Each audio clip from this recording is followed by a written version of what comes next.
All right, all right. Welcome to another edition of Tech Niche Tips. I'm your host, Joseph M. Smith, and I'm so excited to be rocking on the stage with you again here for another live edition of the show.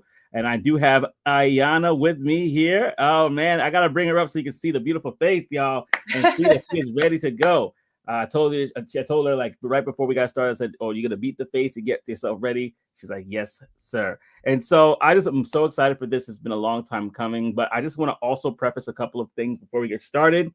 If you are one that loves the show and you love supporting the show, go ahead and go to youtube.com/ at tech niche tips. That's youtube.com/ at tech niche tips. And the reason why I'm saying that is because, well, listen, y'all, I want to get to go have the show grow, and it helps when you guys subscribe, like, comment, and do all the wonderful stuff that you do. We got Rob Richardson in the building. He says, "Hey, Ayana, how you doing?" Hi, Rob. Rob is here. So glad to have you, friend of the show, and he has an amazing podcast as well. So if you're not locked in with Rob, go ahead and do so right now. Go ahead and make sure you make a note to follow up with Rob. Disrupt Now, everything that he has going on there. You want to make sure that you are locked and tuned in. And yes, he said, "What's up?" He said, "What's up, y'all?" So go ahead, people, just subscribe. All right, that's what I'm talking about. That's what I'm talking about. Subscribe, subscribe, subscribe. And so, yeah, man, this is going to be a great conversation, a long time coming. And I want to just take some time to just give you your flowers. And if you don't know, y'all, she is the Mrs. to the Mr. Ty Smith, and she is an awesome friend, great support, especially in this industry. And so I just want to give you your flowers now while you are here and Oh, say thank thank you you. for Thank you everything. for saying. Oh yeah, absolutely, absolutely. And so with that being said, I want to start from the beginning, not the very beginning when you're in diapers and, and things of that nature, but more or less in regards to that part of your story where you kind of stumbled into what we know as the tech industry, and then we'll dive deeper from there. Yeah, definitely. Good morning, everyone, and thank you so much for having me on Technish Tips. I'm excited to finally be here. So from the beginning, I started in residential telecom sales. So essentially, I was selling internet, phone, TV services to your apartment, residents, or if you just bought a home and you needed internet, you'd call into your local telecom company, which for me, it was Cox Communications. And from there, I would sell you a package. I would try to influence you to get a bundle. So get the phone, get the home security with the internet and the cable television package. And I started off, actually, Ty and I were both there as well. That's where we met.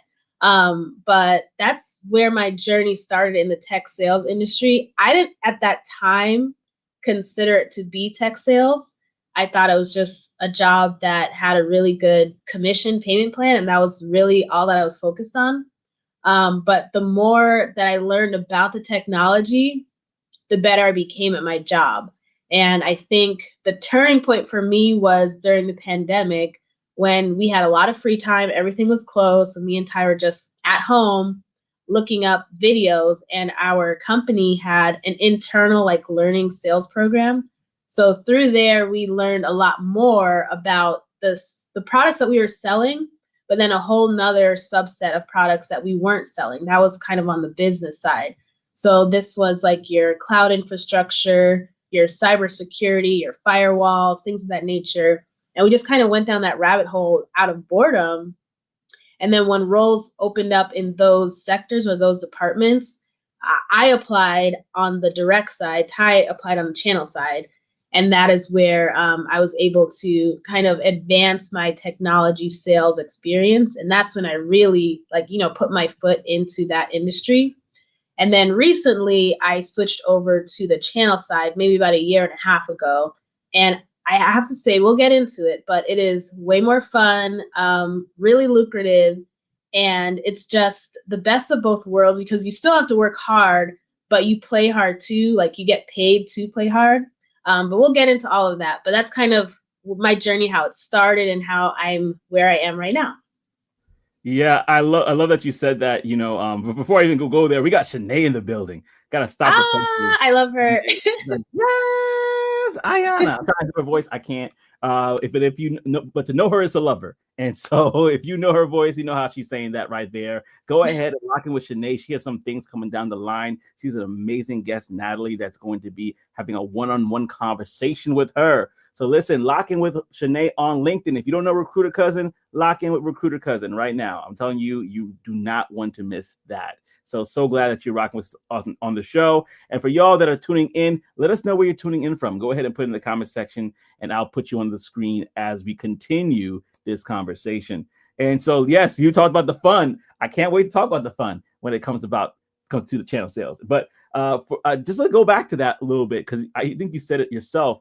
This was not something that was necessarily offered to you. You kind of stumbled into it. Could you unpack that story a little bit more about just finding these sort of opportunities, how you have to stumble sometimes into it, and specifically your story? Yeah, definitely. So I started off in a sales position. It wasn't tech sales, but I started off selling auto and home insurance with a company called Ameriprise. This is way back when. And the commission plan, it was terrible. So I was already starting to look at like, okay, where am I going to take this experience? And a young lady that was working in my office left, and she went to the company that I referred to earlier, Cox Communications.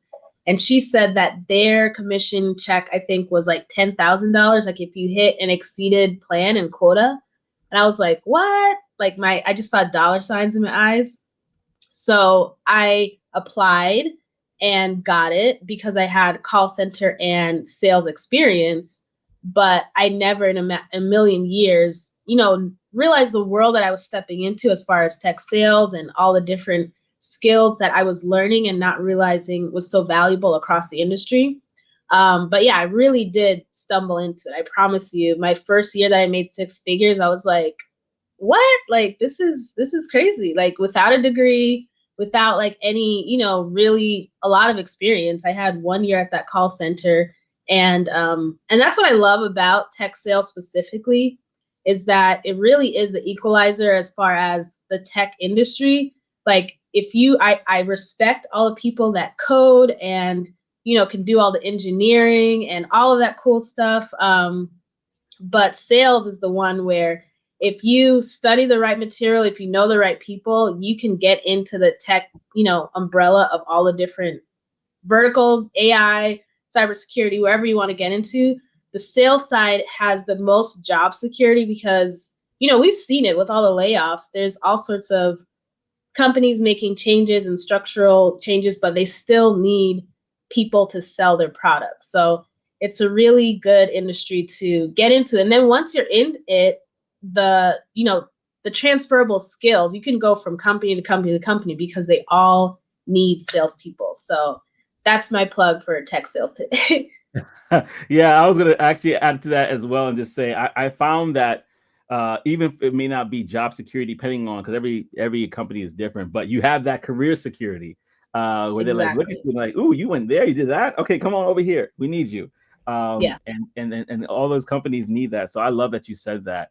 Let's talk about it. What is channel sales for those that are coming brand new? They may not even know what it means. Let's just start there. What is channel sales?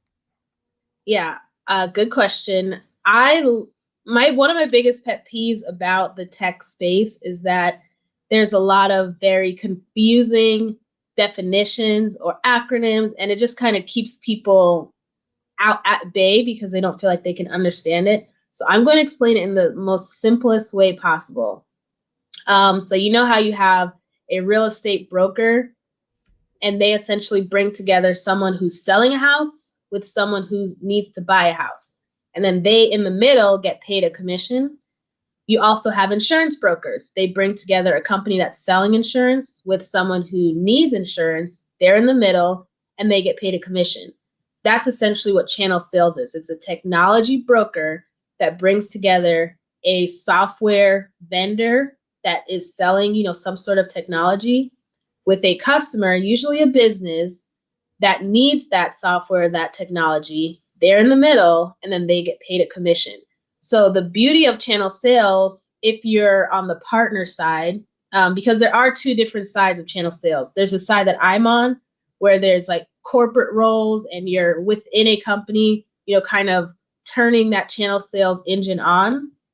And then there's the partner side where you are leveraging your relationships with decision makers and business owners. And, if you find a need that they have technology wise, you introduce them to that technology company. What we call is registering a deal. And then that company will sell the product for you. You don't have to sell it. You just say, Mm. hey, I think this company might need Microsoft. I think they might need Zoom. I think they might need, fill in the blank, any company that you could think of. You introduce them and then they sell it and then you get paid. So it's Mm. a very unique industry. Not a lot of people know about it. But I say that it's kind of hidden in plain sight. Like, it's all around us. We just don't realize it and we're not really tapped in. So I'm just trying to bring more people into the channel sales industry because it's very lucrative. And like I said, it's a lot of fun too.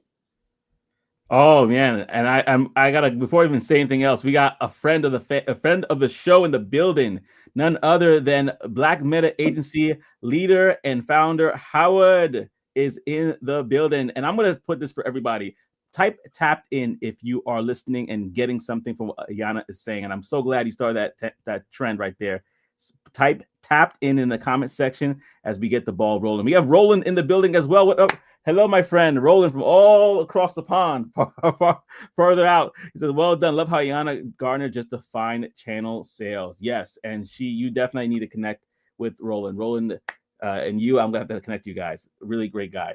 And then going down the list, we have Benjamin also. Thanks for bringing us along with you, Benjamin. Wow, So, everybody's here today. yes, the family affair. And yeah, Roland, reach out to me. I got to get you connected to Ayana for sure. And Benjamin, it says tapped in, check mark there, tapped in. And so with that, I'm going to continue the conversation because you kind of, again, you're peeling back the onion. You're talking about channel sales here. And I love it. I love it that we're breaking this down for people who may not know. You Mhm. also mentioned you come from a traditional sales background, right? And you alluded to the fun that is in the channel sales world. Can we kind of just go back there and talk about the differences between the two? Because in somebody's mind, it's like, okay, great. I broker the deals. I'm in between. I get paid. That is a little bit different. But what are the other differences? I've been in the sales role for a long period of time. Can you talk, like, break that down for people as well? Great question. So I was actually, a majority of my career, I was on the direct sales side, meaning I worked directly for a company and I was selling the product. So that was actually about 10 years. And the difference is that you are the pressure or the quota that you're holding is all on you. You have to chase Mm. down the customers, get them to sign the contracts, get them to show up to meetings, get them to look at your demo, convince them not to go with the competition. It's a lot of work. Now, there's a side of it that is rewarding because you're getting paid commission and you basically get paid. The harder you work, the more you're probably going to get paid. So it's still an absolutely, I think it's necessary prior to channel sales because you get those skills so that you can Mm. advise your partners and things of that nature. But we all know that, well, everybody that's in sales is like every first of the month. Well, that's a perfect time to say it. Today's March 1st. You're on a new treadmill and you have to, run that race to get to that quota at the end of the month. And it's very, it can be stressful, even if you're hitting quota every single month, because the first of the month you're starting over. Now, at channel sales, you still have a quota. You still have, deadlines, and you're trying to get, a certain number of customers to come into the business, but you're not the one chasing down the customers. So in my role, I am chasing down the partners and saying, hey, this is why you should sell. I work at Zoom. This is why you should sell Zoom. Here are the benefits. Here are the incentives. And then the way we do that is by throwing fun events, because Mm-hmm. it's not going to be very enticing if I say, hey, come to this classroom. We're all going to sit down in this cold cubicle room with the AC, and I'm just going to womp for an hour. That's not going to be very exciting. But if I take them to a baseball game, or if I take them to a happy hour at some cool, swanky bar, or if we do like a golf tournament, and then I'm saying, hey, you should sell, these products, they're going to, one, be a lot more inclined to sell a product. And two, it's going to be easier to build a relationship with that partner because you're having fun with them, you know? So Mm, that's why I say that the channel sales side is more fun because you're not behind a cubicle just, you know, cranking out calls, sending out emails, chasing down customers that aren't returning your messages. yeah. You're just talking to partners and saying, hey, let's have some fun together. Let's build a relationship and let's make some money together. Here's how you do it. And then when you hit them up, you know, a week later and you follow up with them, they're much more likely to book that meeting with you because they're like, oh, yeah, I remember that Ayana girl. I remember that Joseph guy. They were a Hmm. blast at the golf course. They were a blast at that football game. Let's have a chat about how we can make money and do business together. Yeah. So the emphasis on relationships and how important that is, Yes. I think that for me is more emphasized in the channel sales side versus where it could be a little bit more transactional sometimes, even though it shouldn't be on the traditional sales side, whether it's in tech or not. Would you agree? Yeah, I think there's a name for it now. They're calling it social selling, which I didn't realize there was a name for it until recently, but it's absolutely true.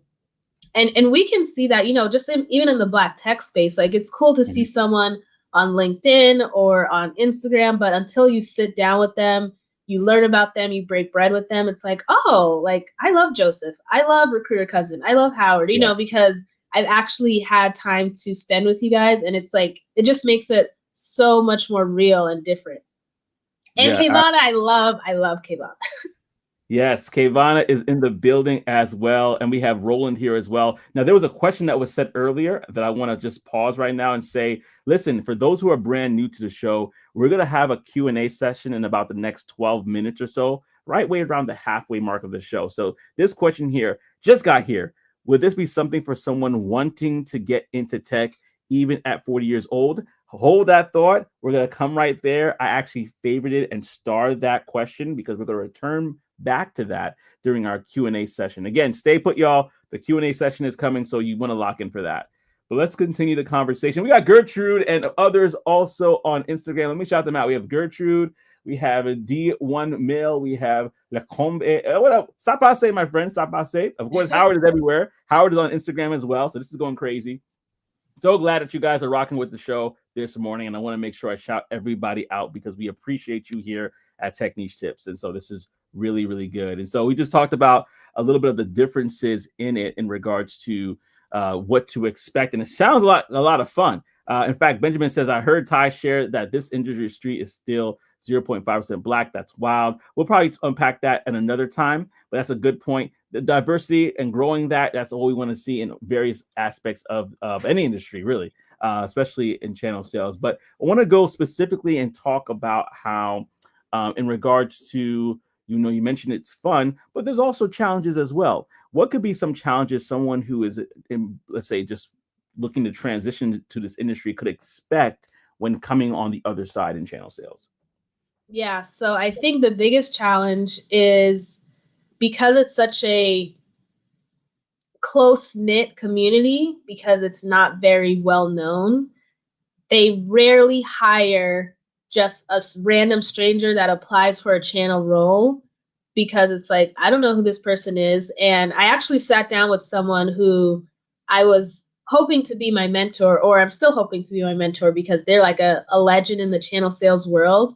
And they were telling me about a role that they got, and they reached out to them and they were just like, are you paying people? Because I'm literally asking around about you, like trying to get dirt on you, and I can't, nobody has anything bad to say about you. But that just goes to show that they do their research. They're Oh, going to go to your previous company and say, you know, like, is this that's guy crazy. cool? Is he fun? Or is she fun? Is she cool? Are they a hard worker? Because we still need hard workers. It's not just about the fun. The fun aspect is there, but it definitely is a lot of hard work as well. So, not saying it's impossible, but it is a little bit harder to just kind of break in as a stranger just by applying. Now, my hack to that and how I got in is network with that industry. So they've Hold on, always, hold on. oh, I gotta pause it right here, y'all. Hear that? She's about to give you what got her in. Take your notepad out. Start typing in the comment section. This is a secret sauce. I don't want you to miss it. Go ahead. Go ahead. okay. So, yeah, the way that I got in was through DMing a channel sales manager and Mm. just letting them know, hey, I have all this direct sales experience for the last 10 years. I'm just now coming be aware of the channel sales space. And I would love to just have a coffee chat, whether it's virtual or in person, and just learn more about channel sales, just kind of get some advice on, how you got in, what are some of the do's or don'ts, and you just kind of get some advice. And he did take me up on it. We had a virtual chat, and then we did end up meeting in person. And then maybe a month later, he was like, hey, like based on your background, some of the conversations we have, I think you'd be perfect for this role that I'm hiring for. And then I was able to get that, kind of inside. I mean, I still had to go through the interview process and do the panel and all of that stuff and like prove my worth to the company. But again, they're not just going to pluck just some random stranger. They usually have to get some sort of, relationship building. So what I recommend people to do, you can do the DM route, but you can also, because they're always having channel sales events, you can just pull up and register as Mm. a potential partner or a potential vendor or however you want to, label yourself. Oh. And then you go to the event, you talk with the channel managers, you talk with the vendors, and you build those relationships. And then as roles come up, you can now apply not as a stranger, but as Joseph, who I met at the last two events, who I always have a good time with and a good conversation with. Oh my goodness. Wait, y'all, that right there is that right there, y'all. If you didn't write that down, I'm gonna try to say it again in case they missed it. But basically, what you mentioned was that you can sign up as a potential vendor, potential partner, go to these events. I'm assuming you have to pay a little sign, right? To be a part of these events, or are they free? They're typically free. So Oh, if I'm a vendor, if yeah. I'm a vendor and I want people to sell my products, I already have the cost of everything, the Mm. food, the open bar, the venue. I am My job actually is tasked to get people to register for the event. Ah. So if someone registers, one, it's free, and two, I'm just excited to, like, let's say my goal is 40 partners. If I'm at 25 and number 26 is Joseph Smith, I'm like, all right, like the more the merrier. Listen, y'all. I don't know if you heard this. LinkedIn user says, "I'm sorry, LinkedIn user, you didn't come up with your name, but it says not you giving us the playbook, because that right there. Listen, you're gonna have a good time. You're gonna meet people. You get to show your personality, who you are, and then they could decide from there. Hey, this is somebody I want to work with.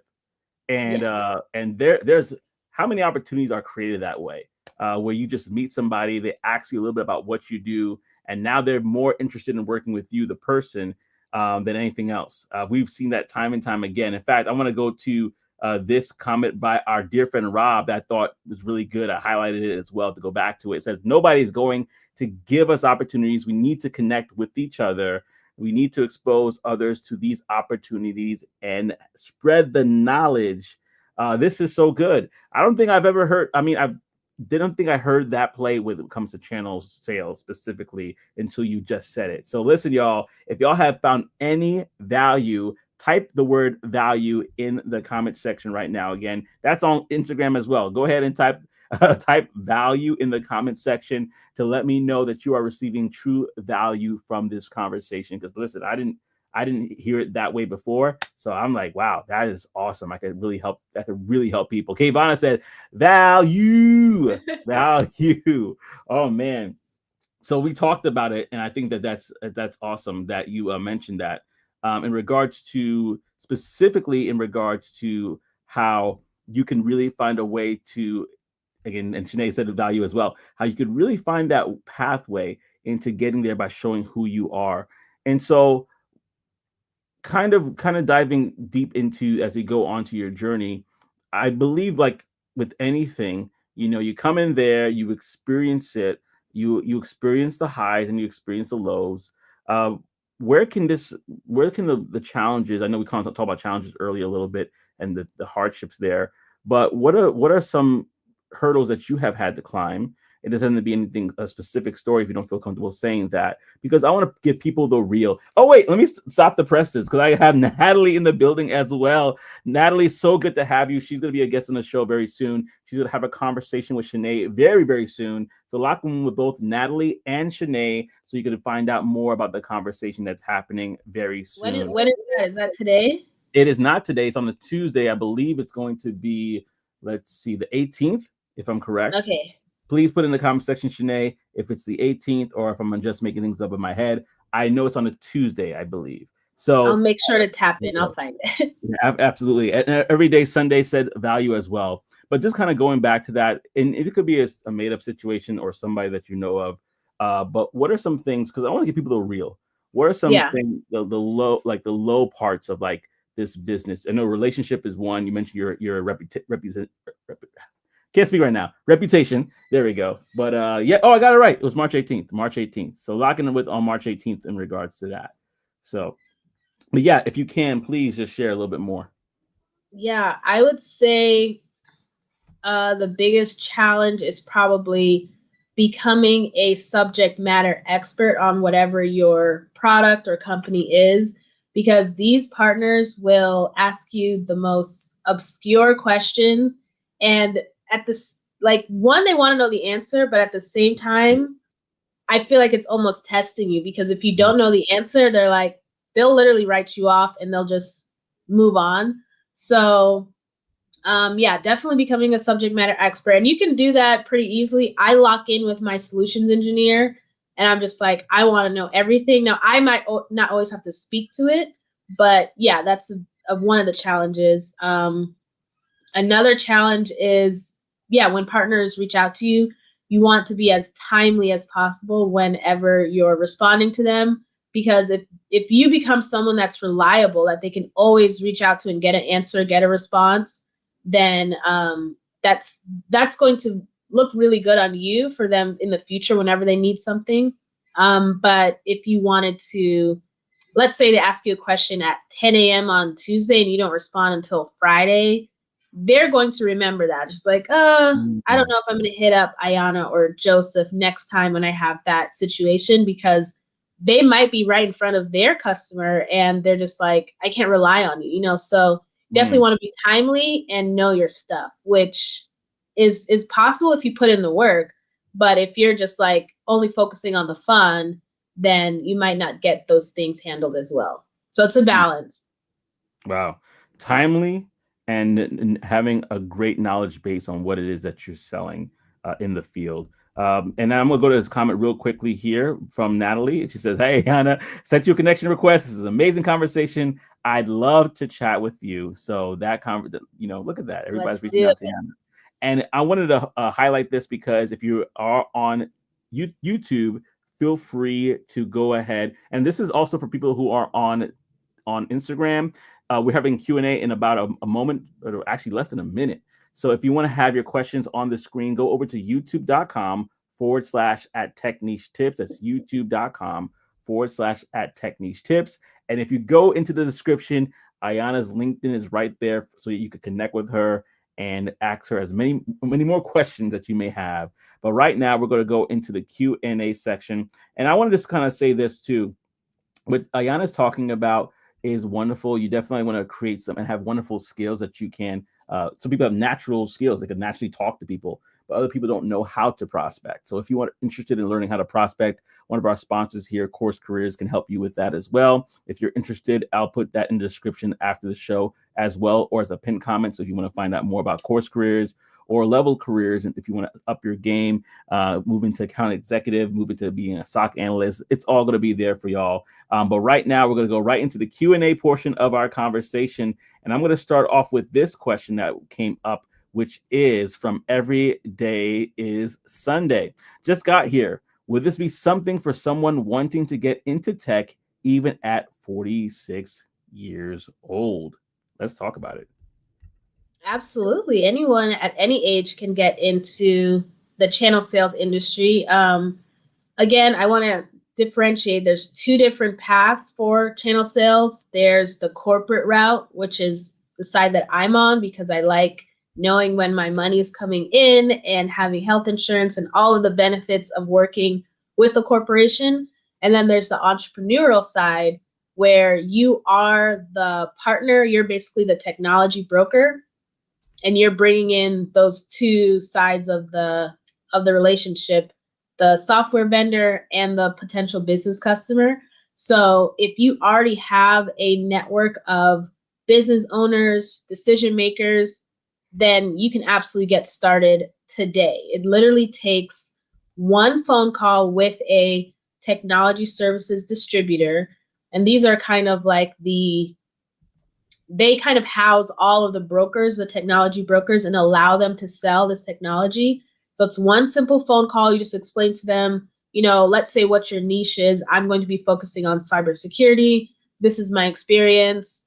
But you really don't even have to have the right, spiel. You just tell them that you want to become a technology broker or a partner, and then they will send you a DocuSign with your split. So the technology distributor does get a portion of your sale or commission, but it's fairly small. I believe it's like 15%, and then you get 85%.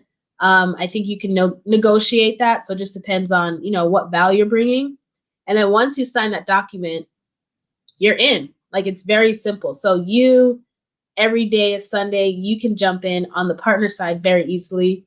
On the corporate side, as I explained before, if you wanted to kind of build your network and jump into some of those events or start some conversations in your DMs on LinkedIn with channel sales professionals, myself included, feel free to reach out to me. We can have a conversation. I can give you some more prescriptive advice. I'm very open to that. And from there, yeah, you can jump in very quickly, easier than you think, for sure. Yeah, yeah, and I saw your question there or your comment there. Every day is Sunday, so I would definitely encourage you to connect with Ayana one on one. She could definitely, like she said, prescriptive. So specifically to you, she could definitely have that conversation with you one on one for sure. Now, let me preface this, y'all. This Q&A portion is great, but like I say, I ain't finna keep my guests here all day long. So if you don't have any questions, I will end the Q&A portion sooner than later. So go ahead and put your questions in the comment section below, and I will bring it up so that we can have the conversation rolling. And so another thing I'll talk about right now is we kind of talk about the fun, but there's also additional benefits to this. I mean, there's a relational benefit. I've heard stories of people that were able to be gifted cabins for weekends because of the relationships that they have and all these wonderful things that happen to it. Do you have a story like that where somebody could share that? And after that, I'm going to go into Roland's question here because Roland has a question. I want to make sure I answer it. But like any story Yeah, that, definitely. yeah. So the beauty of becoming a partner is that you start to create a book of business. So what I failed to mention before is that when you do sell a deal and you're in the middle and you get that commission, it's residual. So every Mm. single time this customer pays their bill, you get a Ooh, check. ooh, Now, when you're ooh. building when you're building a book of business, let's say you have 5 customers, 10 customers, 100 customers, you can imagine like how fast that money starts to grow. So let's say you're getting 500 a month from your first customer, $1,000 a month from your 10th customer. You could bubble it to, you could be making $10,000 a month without lifting a finger, without sending any emails, without hopping on any meetings. This is just from the customer paying their bill for the software that you recommended their business could utilize. So what a lot of partners do is they will sell their book of business. So the same way that you could sell an AI company, it gets acquired and you get a big check. A lot of channel partners do this. So after doing it for years, they sell their book of business to, let's say, a TSD or another vendor. Oh, Then where's they can TSD take, for those who don't know? I'm sorry. technology services distributor. Okay. So if they were to sell that book of business and get like one big check, they can now do one of two things. They can just ride off into the sunset on a yacht for the rest of their lives and just enjoy, their millions of dollars, or they can start a new company and now they can throw bigger events. They can do cooler things, so it really is one of those things that like it just, what they say, the rich get richer. So I've heard some pretty lucrative stories about some crazy mansion house parties and yacht parties. I actually went to an event in Napa at a winery. It's beautiful property. They had the best of the best for everything, food. And we were just talking about technology and, how they can help their customers and things of that nature. So it gets very decadent very quickly because there's so much money in the technology space. I think the channel sales space is in the billions of dollars. So there's a lot of money swimming around. It really just depends on what decision makers, if you're a partner, that you can really start to accelerate that, exponentially. Yeah, absolutely. And the comments are rolling in now, and the questions are rolling in as well. And so I have a couple here that I'm definitely going to bring on. But first, I'm going to bring on Roland's question, and which kind of ties into what you just said. Is there any merit in approaching channel sales like an entrepreneur who would be more inclined to use their network or know who to drill down into specifics? Great question. So you can definitely approach it that way because essentially as a entrepreneur, you can work with a company, but let's say you're an account executive and you are talking to decision makers about one product. Let's say it's something as simple as let's say it's a restaurant and you're selling them, some sort of accounting software. You can keep that relationship and then sell a non-competing technology.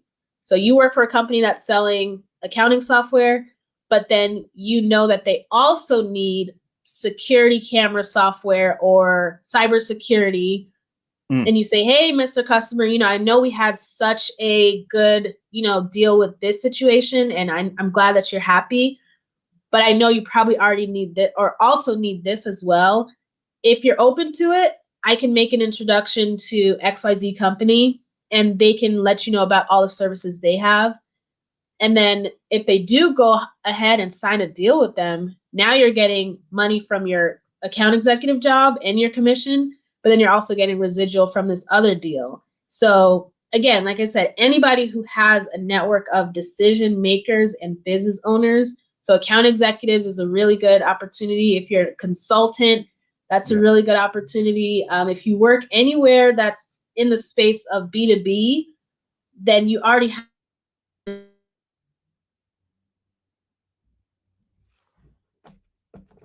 a lot of money. Yeah, absolutely. And so, Roland, I'm so glad you brought that question. You definitely need to connect with Ayana and this fella who I'm about to bring on, named Ty Smith. And if, for those who don't know, that is her wonderful husband. They both are in this world heavily, and so they have a collective wealth of knowledge that you would love to tap into. And he actually has a question for Ayana. Are all channel manager roles the same? Or do some channel manager roles focus on different tasks like selling, recruiting, training, etc.? Of course, Ty asked this question. No, but this is a good question. I want to differentiate, and he kind of put the answer in the question. So my channel manager role is specifically focused on recruiting partners to sell our products through, engaging marketing events. So that's kind of my focus. And that's why I said there's like a fun side, but then there's also the side that we work hard to hit our quotas. Not all channel managers roles are created equal. Some channel manager roles are essentially glorified account executives. So they're working with the partners, but they're also chasing down the customers, making sure they're, signing contracts, making sure those deals are going through. Then there's other channel manager roles where they're only focusing on enablement. Like we're going around to partner offices and teaching them about the products, making sure, they're familiar with it. So I tell teachers all the time, you have great transferable skills if you wanted to get into some sort of enablement role on the channel sales side. Those are like the main buckets. But yes, every channel sales role is just a little bit different. And that's your job to kind of find that out through the interview process to make sure it's the right. So you have to be really in tune with yourself. What are my skill sets? What do I enjoy doing? And what do I want to do every day? What I want to wake up and do every day? Because me and Ty, we're kind of opposites. I'm more on the social side. So I don't mind throwing a marketing event and, getting with my partners and showing them a good time, where Ty actually enjoys the technical side and, kind of get into the weeds, like almost like an engineer. So we would get two different channel manager roles and be very happy with two different roles. So you kind of have to know your personality and skill set. And then when you're interviewing, find out which type it is, because I have seen people jump into the wrong type of channel sales role or channel manager role. And then they're unhappy because they're like, this is not what I expected. This is not what Ayana told me it's going to be. But you have to make sure you figure out which one it is. That's a really good point. And I'm so glad that you said that. And thank you, Ty, being the expert in this field that you are, to bring that point up, because somebody might listen to this and say, hey, I heard that this is da da da da da da, and they may go the wrong path. And then they're like, wait a second, this is not what I thought it was going to be. When the truth of the matter was, it was just that there's various different roles. And so this is where research and finding out what to do is so important. So this is a great question, as somebody else might be trying to type up their question right now. In addition to speaking with you, what are other resources people can use to kind of learn about the channel sales industry, find those different niches, and find their place within that space?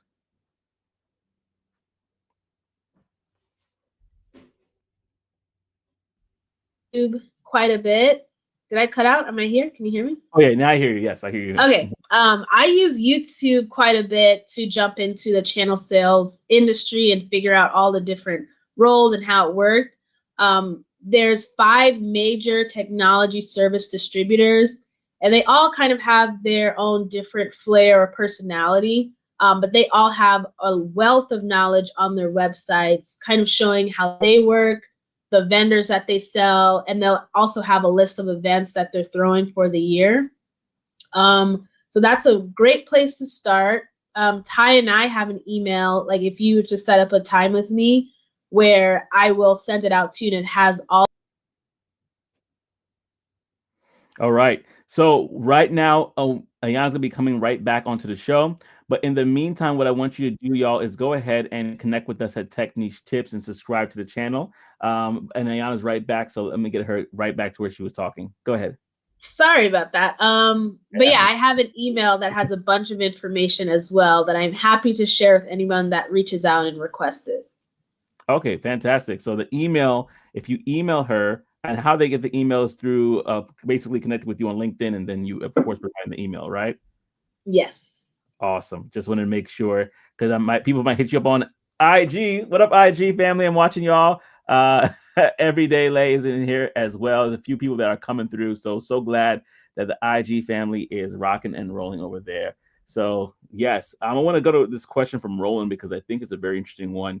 Now, do you use AI for your prep work / due diligence, business model, canvas, etc.? I use AI every day, Roland. So great question. And this is a shameless plug. I do work at Zoom, and we have an amazing AI tool. And they call it a federated approach because it kind of compiles all the different LLMs into one. And then it chooses the best LLM or large language model to use based on what you're asking it. So not only does it summarize my meetings, it also will let me know what task I have due for the day. But I use it a lot for ideation. So if I have an event that I am planning, or if I have a training that I'm putting together, it's really hard to do it from a blank canvas. So I'll just hop into our AI tool and just say, hey, I'm looking to set up an event for partners focusing on XYZ. What is a good script, or what is a good framework? What's a good agenda? And then I'll kind of spit a bunch of stuff out, and then I'll go in there and tweak it to make it make sense. So yeah, I use it quite a bit. I actually have a video on LinkedIn explaining, because the product that I'm focused on is Zoom Contact Center. And a lot of people don't know that Zoom has contact center. So I just said, can you help me create a video script or commercial for people who aren't aware of Zoom contact center? And it came up with this amazing script. And it was like, did you know that Zoom does more than video communications and blah, blah, blah, blah. And had this, really great. So the video's on my page that was created from AI. So I use it quite a bit. It's kind of like my free assistant. Yeah. I totally agree with that. I'm an AI user every day, literally. Every day I'm using some sort of way to just kind of stream things and make things a little bit easier for me. So I'm totally in agreement with you there, Ayana. Great question, Roland, as well. And Ty is back with another one. He says, can channel managers from other companies collaborate together on events to recruit partners? Cloud, cyber, phone, SaaS, etc.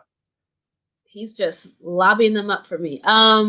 Thank you, Ty. So yes, you can. If you have a fellow channel manager that has a non-competing product, so since I work at Zoom and I'm on the contact center, I wouldn't, lock arms with someone at 5'9". That's direct competition. Mm-hmm. But let's say there's a cybersecurity channel manager. Zoom doesn't sell cybersecurity. So me and that channel manager can link up. We can throw an event together, both put our company funds into it. And then, maybe for the first half of the event, I'll talk about Zoom. For the second half event, they'll talk about their cybersecurity product. Because the beauty of being a partner is that you can sell all vendors in any niche and any product. So us speaking to them about, what the ideal customer profile looks like, what the incentives for our, specific company looks like, it benefits everyone involved, the vendors, the partners. So yeah, that's actually something I'm focusing on for this year, because I don't think I did that enough last year. So great question, Ty. That is absolutely something that you can do. I love the collaboration piece. The collaboration is happening in channel sales as well as on this show. So just team them up, knock them out the park. Roland says, good stuff. Thank you so much. And so with that being said, if there's not any other questions, if there's no more questions, I just want to say thank you, Ayana, for your time. I definitely appreciate everything that you were able to share today. If you do have any additional questions, I'm going to leave a minute or two for you to put it in the comment section below. But otherwise, what I'm going to do is just draw you to Ayana. And so I'm going to basically say in the YouTube section, Gertrude actually said on Instagram, she says from Tech Nexus, she says, that is insightful. So she, I know that you guys have a connection already. So she's probably going to talk to you about a few things. But if you are not connected to Ayana already, go ahead to the description below and go to her LinkedIn, connect with her there, and send her a message saying thank you for watching the show. She'll connect with you. And remember, she has an email full of resources that can be sent over to you if you are interested in this pathway that can get you on your way. And so I wanted to say thank you again so much for you and for Ty and for others in this space. Thank you so much. And Ty says, great episode. Yes, it was. It is absolutely a wonderful episode. And so like I always say, family, until next time, we, Ayana and I, hope to see you on the other side, wherever that may be, whether in tech or another sphere of influence. Take care, family. Thank you so much for having me. Thank you. What if your story can change the lives of others? My name is Joseph M. Smith, and I'm the host and founder of Tech Niche Tips, a channel that's dedicated to telling the stories of those that just broken into tech, as well as those that are more established in the game. For more information, subscribe to the channel. Feel free to leave a comment as well, and I hope to see you on the other side.